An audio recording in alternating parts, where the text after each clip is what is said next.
El aire en los patios de la Hacienda de los Secretos ya estaba denso, preñado de una mezcla embriagadora de jazmín nocturno, el tabaco caro de los puros y el champán que fluía como agua de la fuente central.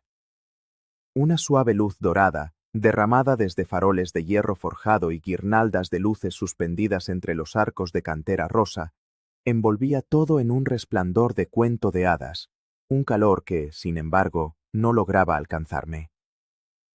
Mis tacones resonaban con una cadencia hueca sobre las baldosas de terracota pulida por los siglos mientras me detenía en el umbral del patio principal, observando. Manteles de lino blanco hasta el suelo, altos arreglos de nardos y bugambillas que trepaban por las columnas, y el murmullo de 100 conversaciones educadas que se entrelazaban como una enredadera invisible. Se suponía que esta era la celebración de mi trabajo, el culmen de 2 años de dedicación silenciosa.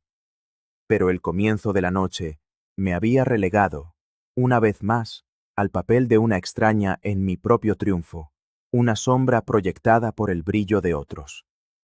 Vi a mis padres al otro lado del patio, don Mateo y doña Carmen de la Vega, moviéndose entre los invitados con la gracia practicada de los monarcas en su corte.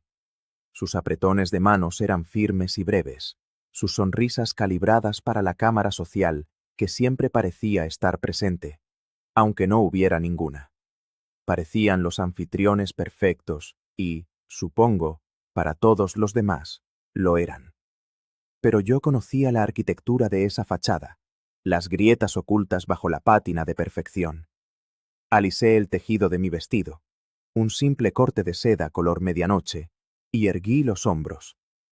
«Puedes con esto, Elara», me susurré, aunque las palabras se sentían más como una armadura frágil que como un verdadero consuelo. Me dirigí hacia el pequeño escenario improvisado frente a la capilla restaurada, cuyo portón de madera tallada permanecía cerrado, esperando su revelación. Un hombre bien vestido, amigo de la familia y maestro de ceremonias de facto, sostenía un micrófono, su voz untuosa calentando al público. «Damas y caballeros», comenzó, su voz resonando ligeramente contra la piedra. «Damos la bienvenida a la familia de la Vega».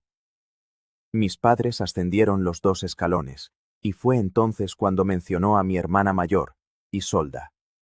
El aplauso fue un trueno.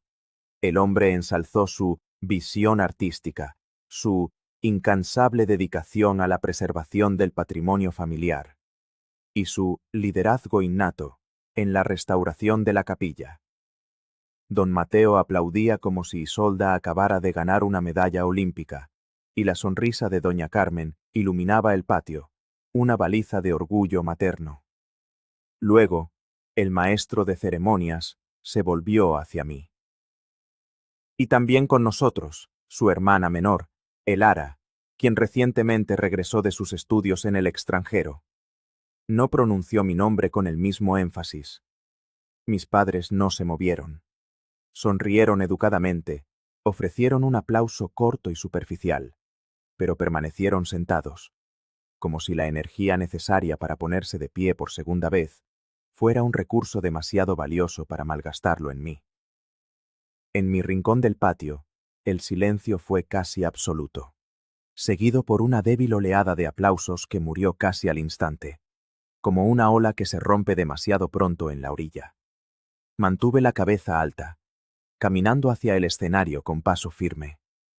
La voz de mi tía Inés resonaba en mi mente, un eco de sus cartas y llamadas telefónicas. La dignidad, Elara, nunca es negociable. Cuando las presentaciones terminaron, los invitados se reagruparon. Algunos amigos de la universidad se acercaron, intentando levantarme el ánimo con charlas triviales sobre la belleza de la hacienda y la calidad de la comida. Les agradecí, pero por dentro sentí un cambio, un endurecimiento. El tono de la noche había sido establecido y no estaba a mi favor. Minutos después, el fotógrafo oficial nos llamó para la foto familiar. Nos alineamos frente a un fondo de bugambillas exuberantes. Mientras la cámara se ajustaba, doña Carmen se inclinó hacia mí. tan cerca que pude oler el perfume caro y cítrico que siempre usaba. Sonríe, sombra, susurró, sus labios apenas moviéndose. Recuerda tu lugar. Me congelé por una fracción de segundo, el veneno de la palabra calando hondo. Luego, compuse la misma sonrisa serena que había llevado desde el principio de la noche. El flash de la cámara capturó el momento para siempre. La escena meticulosamente construida, la calidez falsa, y yo, en el medio, sosteniéndome con hilos invisibles. Me pregunté si estaba tratando de provocar una reacción, si una rabieta mía, aquí, frente a todos, confirmaría la narrativa que ya habían escrito sobre mí. La hermana difícil, la ingrata. Así que permanecí inmóvil, recordando otro de los consejos de Inés. A veces, Elara, la mayor victoria es dejarles creer que han ganado. Cuando nos alejamos de la zona de fotos, examiné el patio. Los invitados se agrupaban en torno a las mesas altas, con copas de vino en la mano. Algunos me ofrecían sonrisas cálidas y genuinas. Otros evitaban mi mirada. Empecé a hacer un inventario mental de los rostros. ¿Quiénes eran leales a mis padres? ¿Quiénes mantenían una distancia prudente? ¿Y quiénes, quizás, eran neutrales? Fue entonces cuando vi a Javier, un viejo amigo de la Facultad de Historia, de pie en un rincón alejado, cerca de los arcos que daban a los jardines traseros. Sostenía una pequeña grabadora de audio, apenas visible. Era periodista ahora, cubriendo eventos culturales para una publicación independiente. Nuestros ojos se encontraron, y él levantó una ceja. Una pregunta silenciosa. ¿Estás bien? Asentí levemente. Javier siempre había tenido la habilidad de leer entre líneas, y el hecho de que su grabadora estuviera encendida me dijo que ya estaba alerta. Me acerqué a una mesa de bebidas, me serví un vaso de agua de horchata y tomé un sorbo lento. Al otro lado del patio, mis padres estaban juntos, observándome. Intercambiaron una mirada, fugaz y cargada de significado, antes de volver a encantar a quienes los rodeaban. Sostuve su mirada un instante más de lo necesario, antes de darme la vuelta. Si así es como habían decidido empezar la noche, solo podía imaginar lo que tenían planeado para el resto del acto.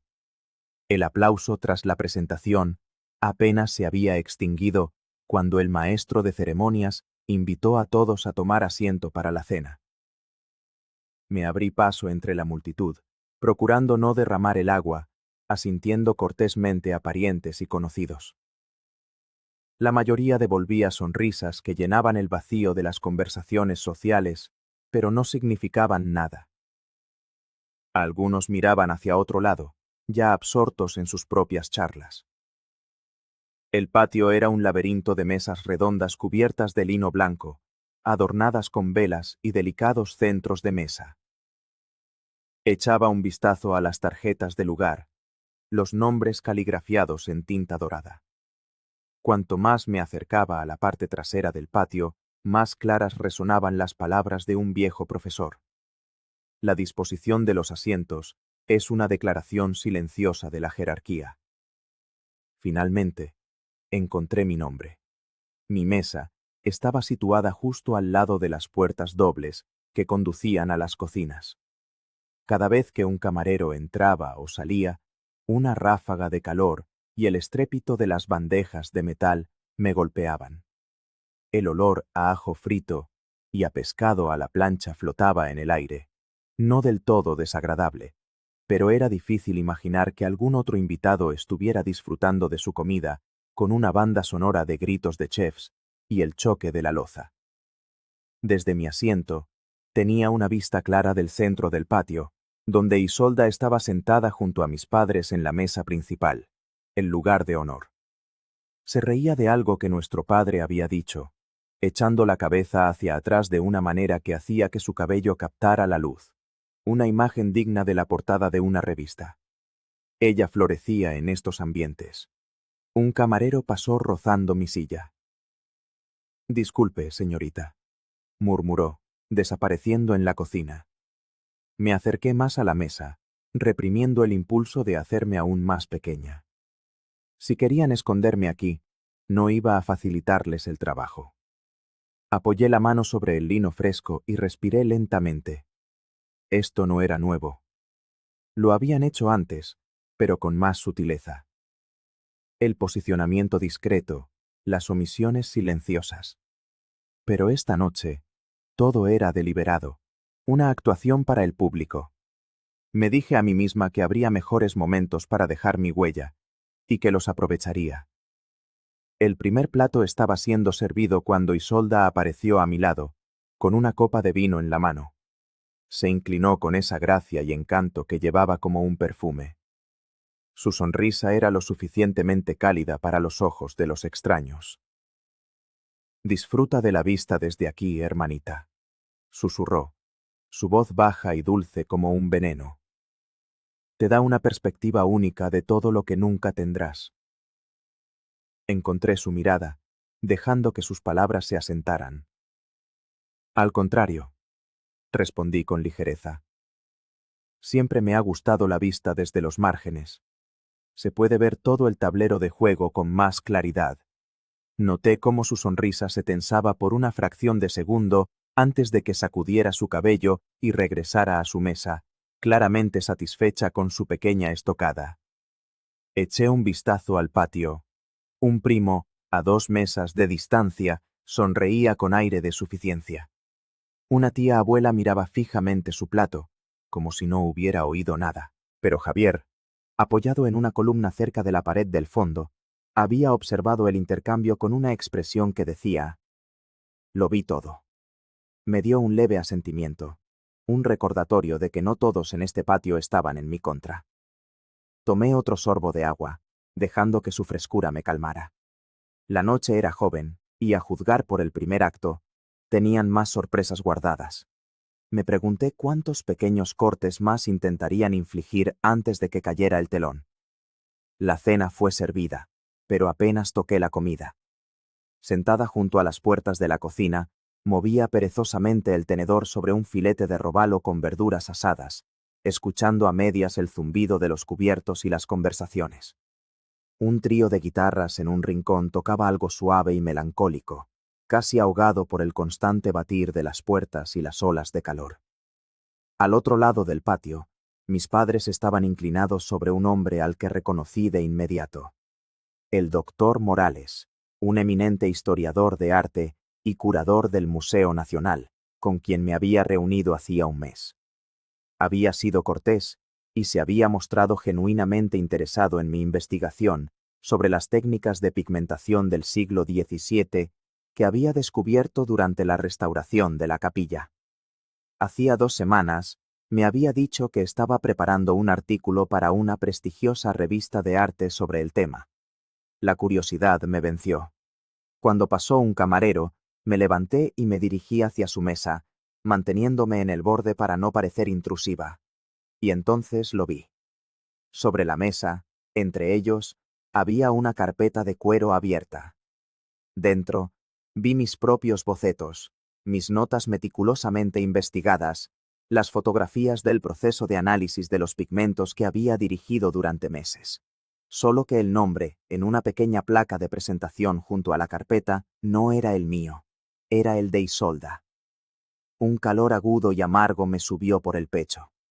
Antes de que pudiera decir nada, una voz a mi codo habló. «El trabajo de tu hermana es impresionante, Elara. No sabía que tuviera tanto talento para la investigación histórica». Me giré y vi a un socio comercial de mi padre, sonriendo como si esperara mi entusiasta confirmación. Nivelé mi voz, manteniéndola ligera. «Sí, es muy buena con las presentaciones». Hice una pausa, dejando que las palabras tuvieran un filo sutil, pero sin cruzar la línea de la confrontación abierta. La risa de mi padre resonó en el patio. Isolda estaba contando una anécdota, gesticulando con una gracia perfecta. El doctor Morales estaba inclinado hacia adelante, completamente absorto. Ella interpretaba el papel de la brillante académica como si hubiera nacido para ello. Sabía que si los interrumpía ahora, solo parecería la hermana menor celosa y resentida. Así que volví a mi asiento, recordándome las palabras de uno de mis mentores en Europa. La gente robará tu luz si se lo permites, pero no pueden quitarte lo que sabes. Apenas había vuelto a concentrarme en mi plato, cuando la voz de mi madre se alzó por encima del murmullo. «Oh, eso me recuerda», comenzó doña Carmen, sonriendo dulcemente a su mesa. Cuando Elara estaba en su segundo año en la universidad, casi la expulsan. Se ausentó de sus seminarios obligatorios durante semanas. ¿Se lo imaginan? Tuvimos que intervenir. Una oleada de risas educadas recorrió el patio. Algunos invitados me miraron, algunos con sonrisas divertidas, otros con una incomodidad palpable. Dejé el tenedor. En realidad, dije, mi voz lo suficientemente alta para ser escuchada por las mesas cercanas, pero manteniendo un tono uniforme, estaba en un programa de intercambio académico en Florencia, aprobado y patrocinado por el jefe de mi departamento, pero supongo que esa versión no es tan entretenida. La sonrisa de doña Carmen no vaciló, pero sus ojos se entrecerraron ligeramente antes de volverse hacia sus compañeros de mesa. Me recliné en mi silla, agarrando mi vaso de agua. Nada de esto era accidental. Cada pulla pública, cada silenciosa apropiación de mis logros, era parte de una campaña coordinada. La voz de tía Inés volvió a mi mente. Nunca interrumpas a tu enemigo cuando está cometiendo un error. No estaba aquí para defenderme de cada golpe. Estaba aquí para observar, para recordar y para elegir mi momento. El trío de guitarras empezó a tocar algo más animado. Los camareros comenzaron a retirar los platos. Miré al otro lado del patio. Javier seguía junto a la columna. Una mano descansaba casualmente en el bolsillo de su chaqueta. La otra sostenía su teléfono, no de forma obvia, pero en un ángulo que sugería que estaba grabando. Su expresión era impasible, pero me dio una señal casi imperceptible con la cabeza. Me enderecé en mi silla. Lo que sea que estuvieran a punto de mostrar, sentí que sería importante. Las luces del patio se atenuaron, el murmullo de las conversaciones se apagó y una gran pantalla, montada sobre el escenario frente a la capilla, cobró vida. Se me encogió el estómago. Años de presentaciones familiares me habían enseñado una cosa.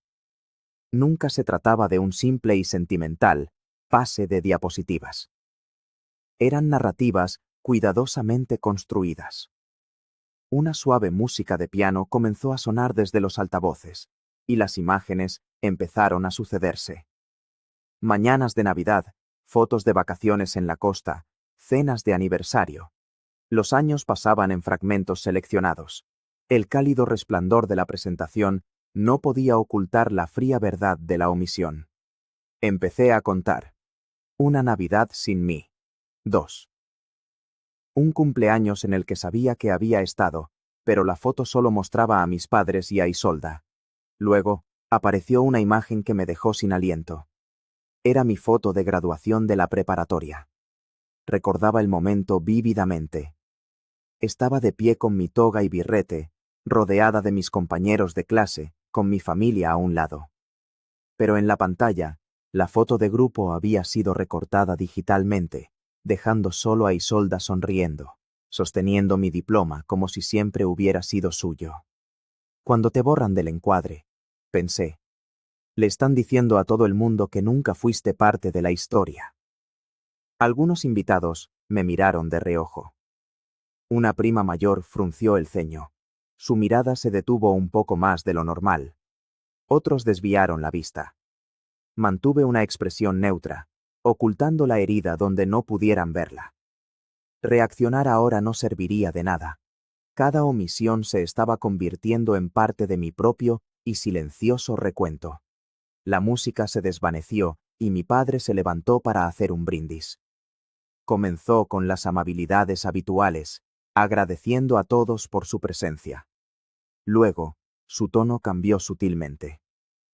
Hemos trabajado muy duro como familia para apoyar a nuestras hijas, dijo, levantando su copa. especialmente financiando la educación de Elara en el extranjero, una empresa que nos costó decenas de miles de euros. Las palabras se clavaron en el patio como agujas. En mi mesa, dos amigos de la universidad intercambiaron una mirada rápida. Uno de ellos empezó a decir: ¿pero no obtuviste una beca? Lo interrumpí con un leve movimiento de cabeza. Por dentro, repasé la verdad. Las becas que había ganado, las subvenciones por las que había luchado, los trabajos de medio tiempo entre clases. Sí, ellos habían ayudado, pero la cifra que él citó era una fantasía, diseñada para pintarme como una carga que ellos habían soportado heroicamente. Tomé un sorbo lento de agua, dejando que el vaso ocultara mi rostro por un momento. Recordé el consejo de un mentor. No luches con cerdos. Ambos os ensuciaréis, y al cerdo le gustará. Corregirlo públicamente ahora no tenía sentido. Aquellos a quienes les importaba verían la verdad con el tiempo. Los aplausos subían y bajaban a mi alrededor. Dejé el vaso y vi a mi tía Inés al otro lado del patio. No estaba aplaudiendo. En cambio, me dio un leve y firme asentimiento, uno que significaba más que cualquier brindis. Me pregunté cuánto sabía y cuánto estaría dispuesta a decir. Me quedé junto a la pared del fondo, dejando que la multitud se moviera a mi alrededor. El aire todavía estaba pesado por los aplausos educados al discurso de mi padre, y sentía sus palabras sobre mi supuesta deuda resonando en mi cabeza. Las omisiones en la presentación habían sido una herida.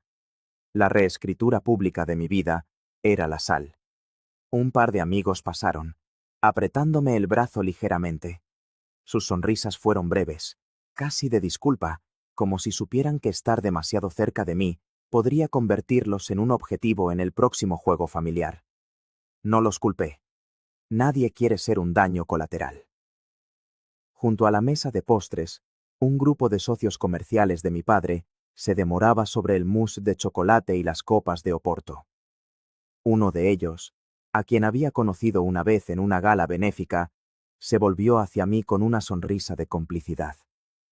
Tu padre, dijo, realmente tuvo que esforzarse para pagar tus caprichos europeos.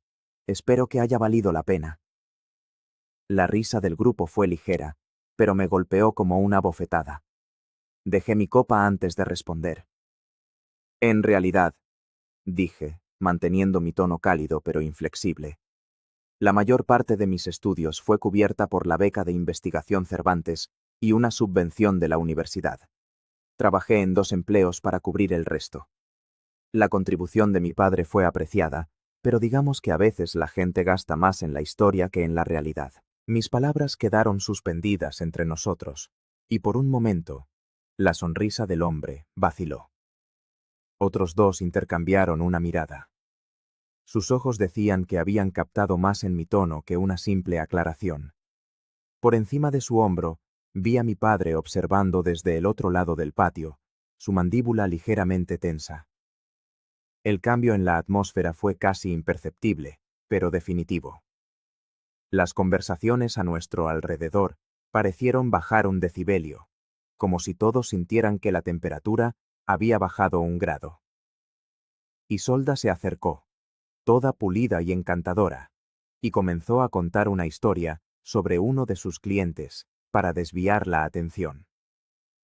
Pero había una rigidez en su postura que no había notado antes.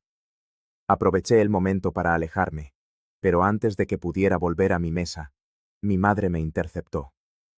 Me agarró del brazo, su agarre lo suficientemente fuerte como para detenerme.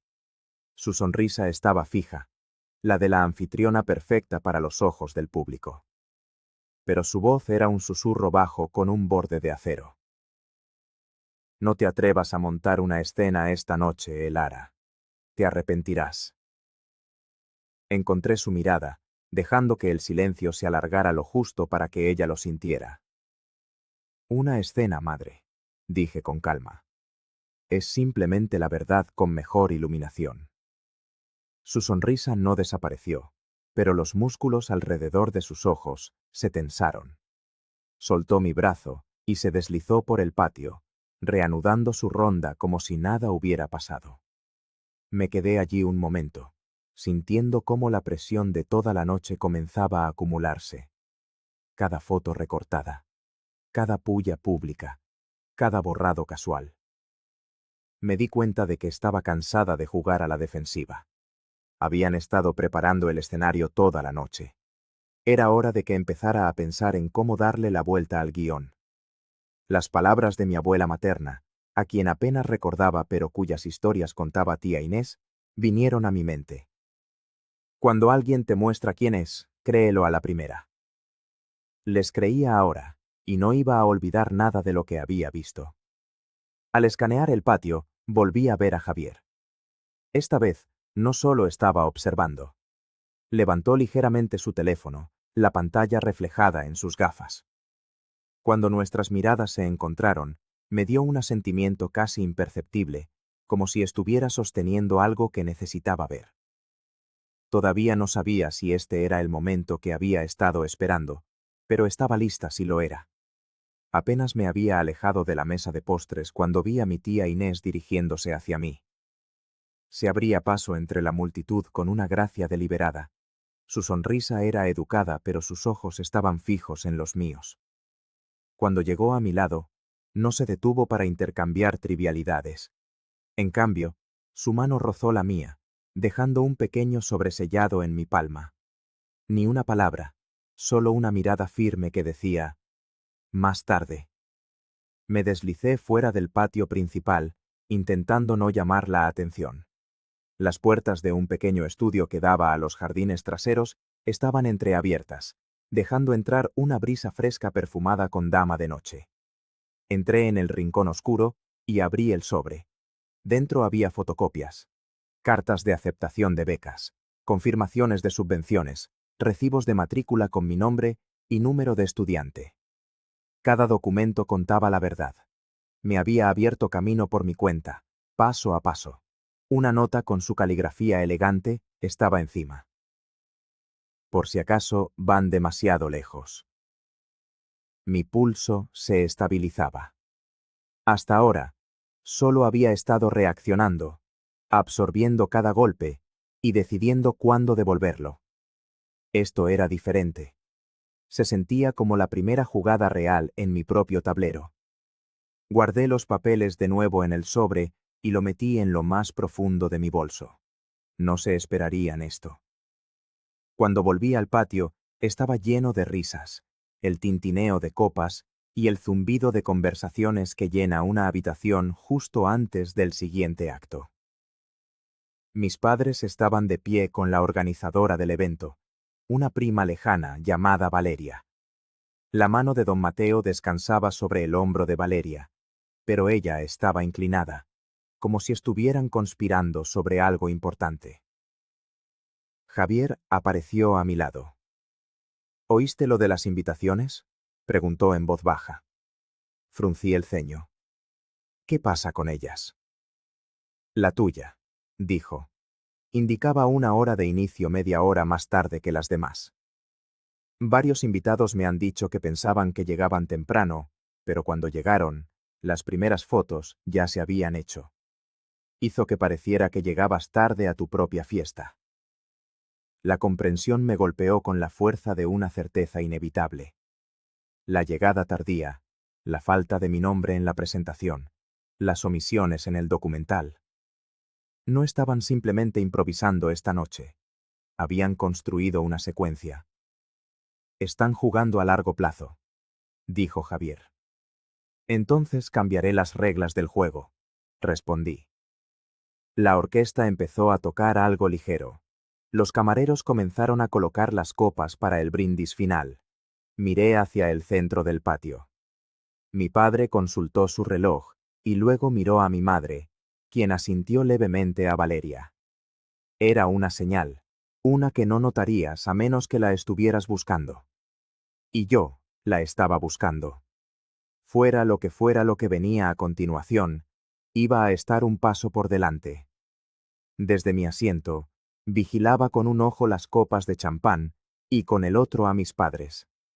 Me miraban con más frecuencia ahora, intercambiando miradas que no estaban destinadas a ojos ajenos. Javier captó mi atención desde el otro lado del patio y asintió hacia un pasillo lateral. Su mirada no era casual. Me levanté lentamente, abriéndome paso entre los invitados que charlaban, y lo seguí hasta el pasillo de servicio cerca de las cocinas. El estrépito de la vajilla y las voces apagadas de los camareros se desvanecieron cuando nos detuvimos junto a una puerta entreabierta. A través de la estrecha rendija, oí la voz de mi padre, tranquila, deliberada. Solo asegúrate de que se lo beba. Sin escenas, sin problemas. La respuesta de mi madre fue cortante y segura. Será rápido.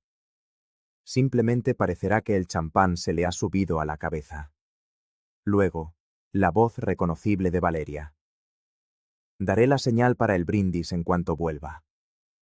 Las palabras se asentaron, frías y pesadas. Mi pulso se aceleró, pero forcé mi respiración a mantenerse constante. Memoricé cada palabra. Sin mirar hacia abajo, noté el ligero movimiento de Javier. Un toque en su teléfono. La prueba de que estaba grabado. Me eché hacia atrás, permitiendo que la puerta se cerrara sin hacer ruido. Recordé una frase de las memorias de un abogado litigante.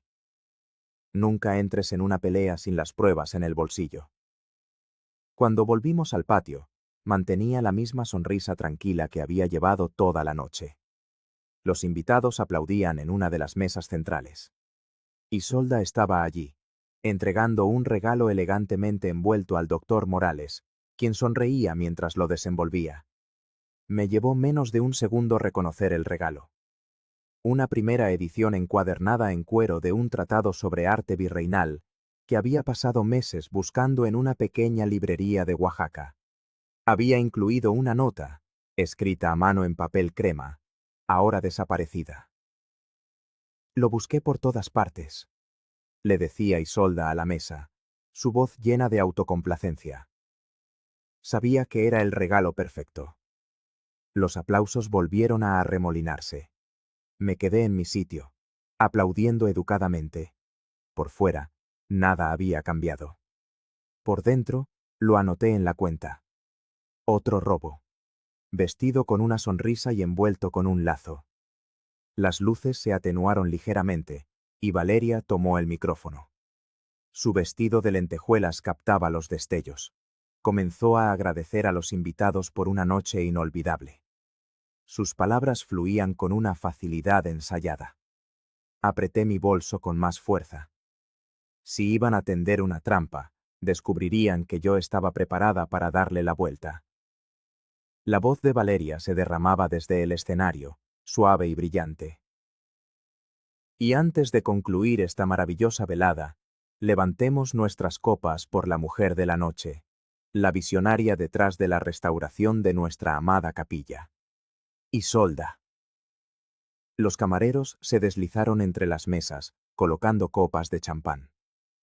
Todo estaba coreografiado con una precisión casi teatral. Me senté inmóvil, siguiendo con los ojos el movimiento a mi alrededor. Mis padres ya no se mezclaban. Me estaban mirando. Cada vez que mi mirada se deslizaba en su dirección, ya estaban observando, sus expresiones educadamente fijadas para cualquiera que pudiera notar. Cuando un camarero se acercó a mi mesa, me incliné ligeramente hacia atrás para darle espacio. La copa fue colocada a mi derecha. El líquido dorado pálido captaba la cálida luz de arriba.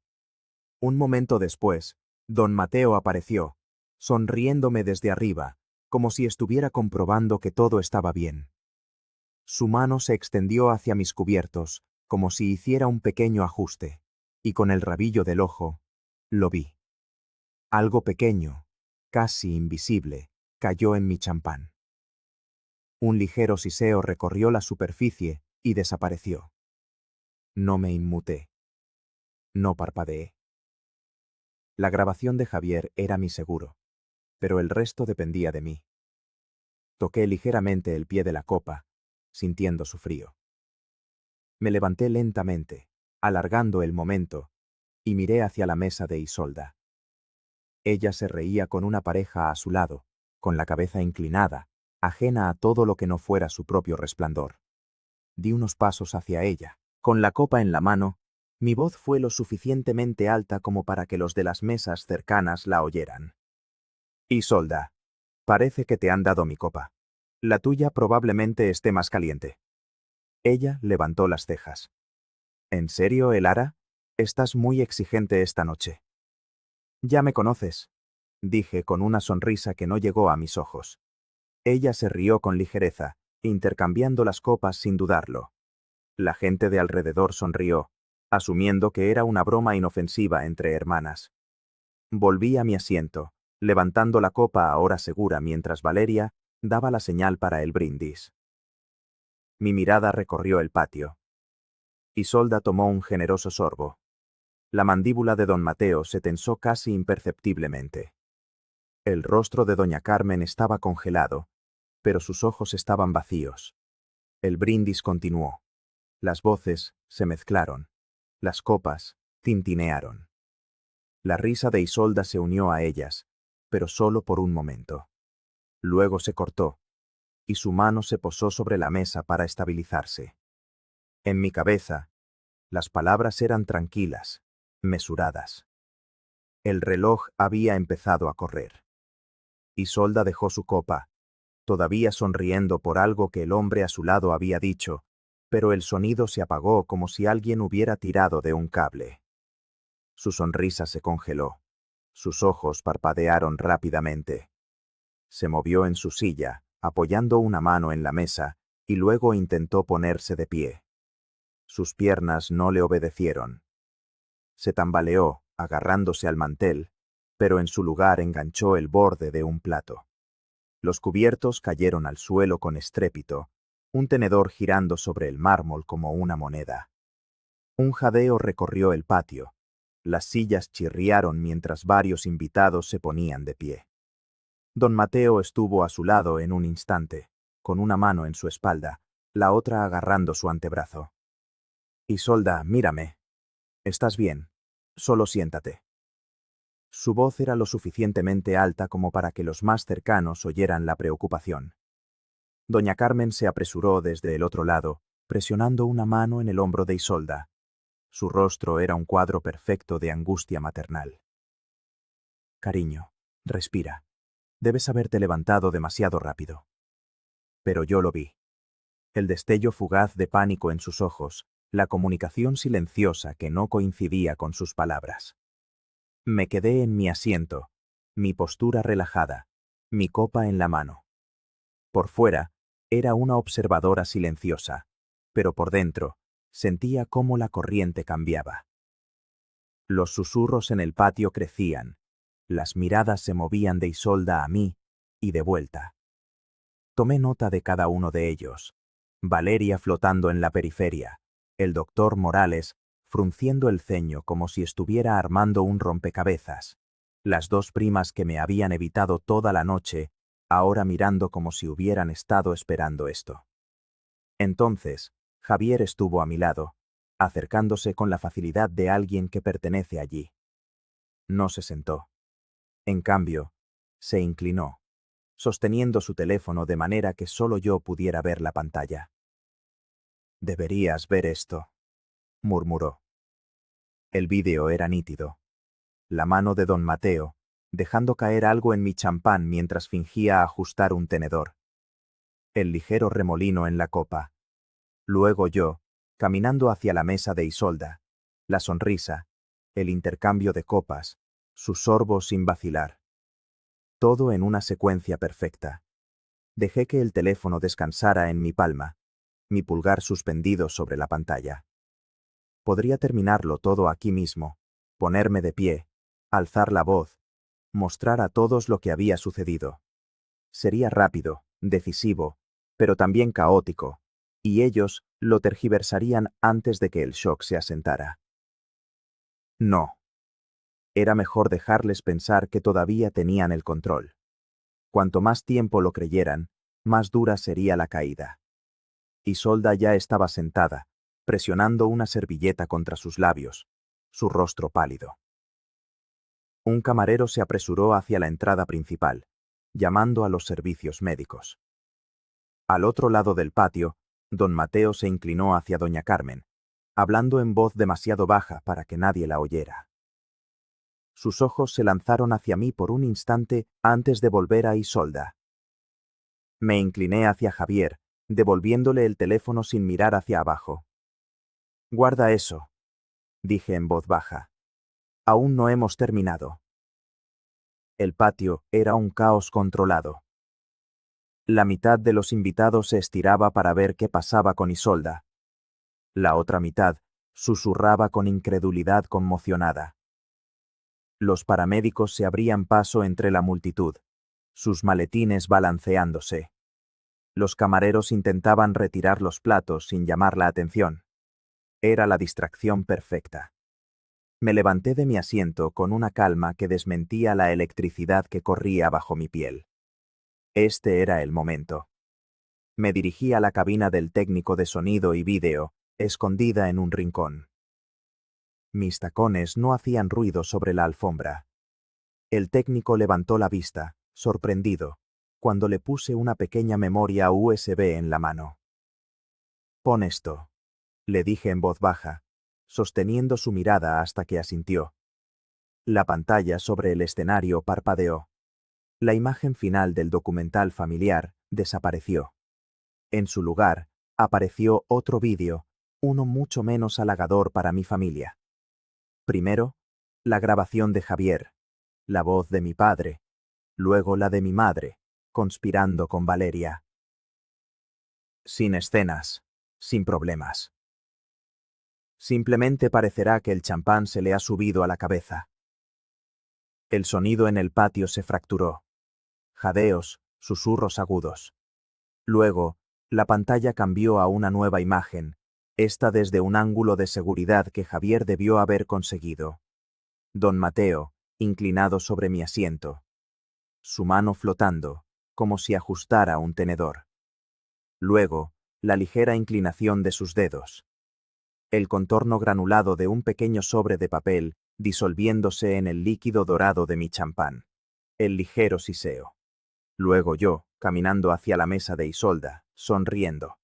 El fácil intercambio de copas. Isolda levantando la suya sin dudarlo. En la esquina del vídeo, una marca de tiempo brillaba, coincidiendo perfectamente con la cronología de la noche. La cara de Valeria se volvió cenicienta. La mano de doña Carmen se congeló a medio camino de su boca. La mandíbula de don Mateo se apretó.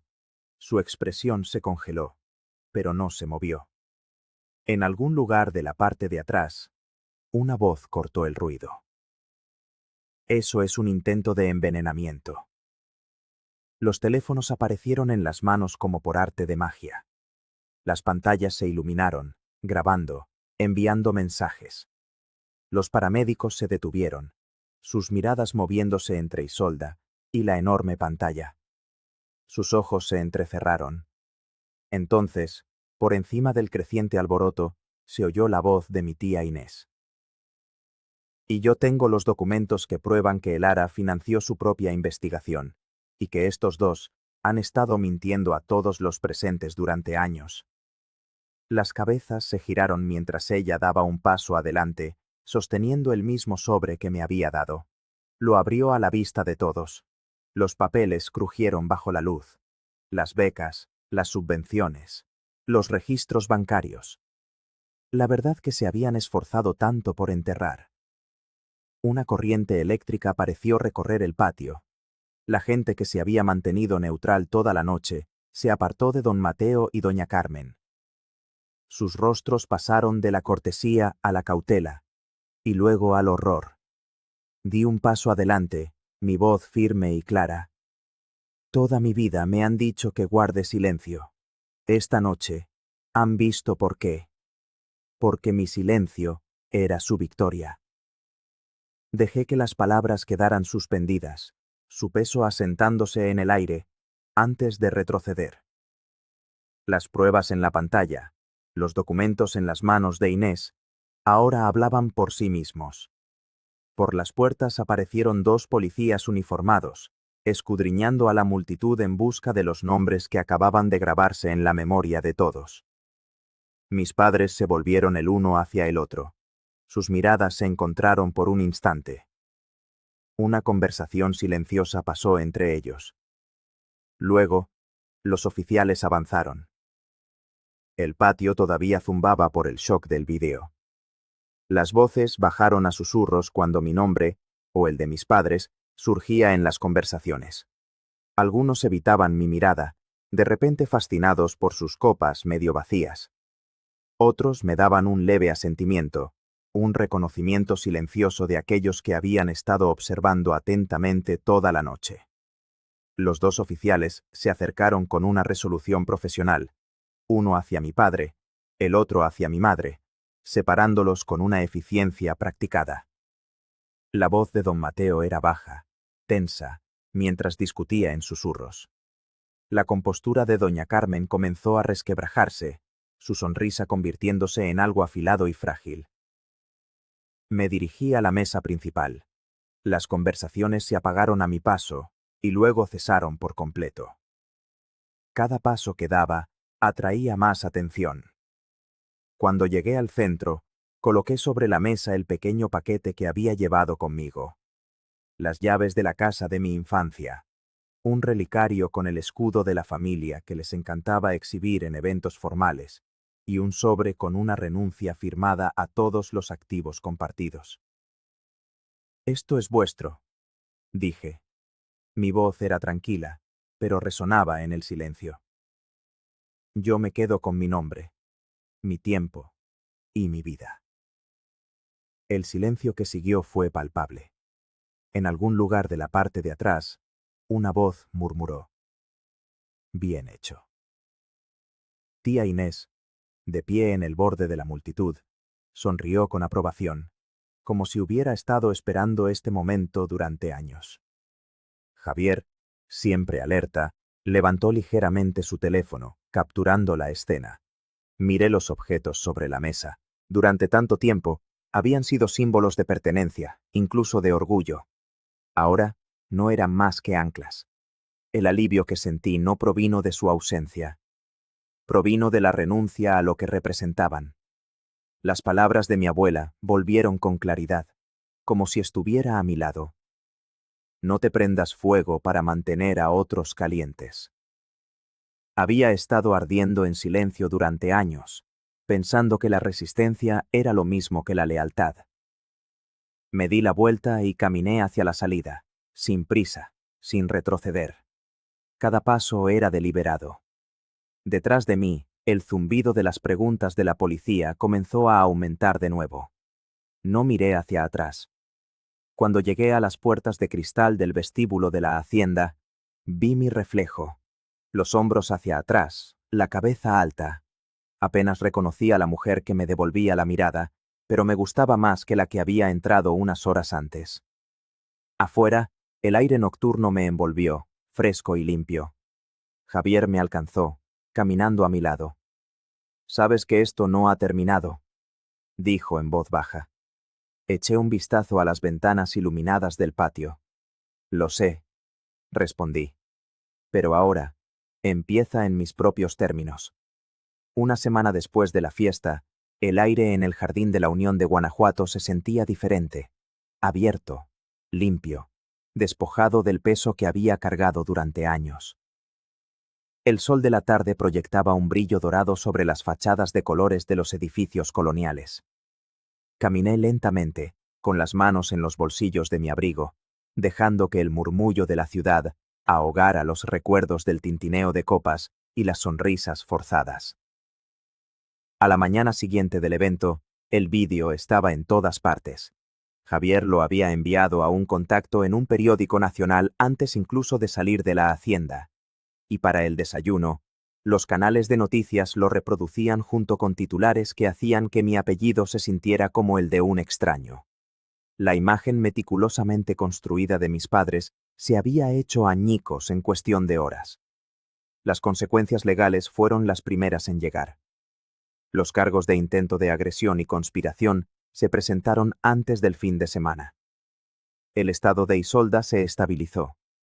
Se recuperaría físicamente, pero la narrativa de que era una víctima inocente no se sostuvo. Demasiada gente la había visto deleitarse con las mentiras de sus padres durante años. Las consecuencias sociales llegaron rápidamente. Los socios comerciales se retiraron de los proyectos conjuntos. Los patrocinadores de sus galas benéficas retiraron su apoyo, citando la necesidad de reevaluar sus asociaciones. Las invitaciones que antes llovían se secaron. Aquellos que les habían sonreído bajo los candelabros del patio, ahora mantenían las distancias. Yo, por mi parte, me había mudado a un pequeño apartamento en el centro histórico. Las cajas todavía estaban apiladas contra las paredes, y el aire olía a pintura fresca. Era pequeño, pero era mío. Pagado con el dinero que había ganado, sin su interferencia. Había empezado a trabajar como consultora para un pequeño estudio de restauración, un trabajo donde mi nombre no necesitaba una firma familiar para tener peso. Recordaba constantemente una frase que había oído años atrás. No puedes empezar el siguiente capítulo de tu vida si sigues releyendo el último. Se había convertido en mi mantra. La ruptura final ocurrió en una reunión de conciliación en el despacho de un abogado en el centro de la ciudad. Aparecieron con su abogado, ambos vestidos como si fueran a otra gala, aferrándose a los últimos vestigios de control. Puse sobre la mesa el documento firmado, una declaración formal, renunciando a cualquier reclamación sobre el patrimonio familiar, con cláusulas que les prohibían usar mi nombre o mis logros para obtener beneficios sociales. Esta, dije, deslizando los papeles hacia ellos, es la última vez que se beneficiarán de mi existencia. Los labios de doña Carmen se abrieron como si fuera a protestar, pero yo ya me estaba levantando. Don Mateo permaneció en silencio, mirando el documento como si le quemara las manos. Salí sin esperar sus firmas. Afuera, el aire era fresco y vigorizante. Me sentía más alta, más ligera, no porque el pasado hubiera desaparecido, sino porque ya no dictaba cada uno de mis movimientos.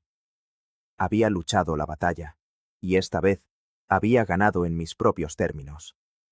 Esa misma noche, subí al mirador del Pípila, de pie junto a la barandilla, mientras las luces de Guanajuato se extendían bajo mis pies como un campo de estrellas caídas. Las luces de la ciudad se reflejaban en mis ojos, enteras y brillantes. La justicia no siempre es ruidosa. A veces, es simplemente el sonido de una puerta que se cierra, la certeza de que cuando aprendes a marcharte, empiezas a ver lo lejos que puedes llegar.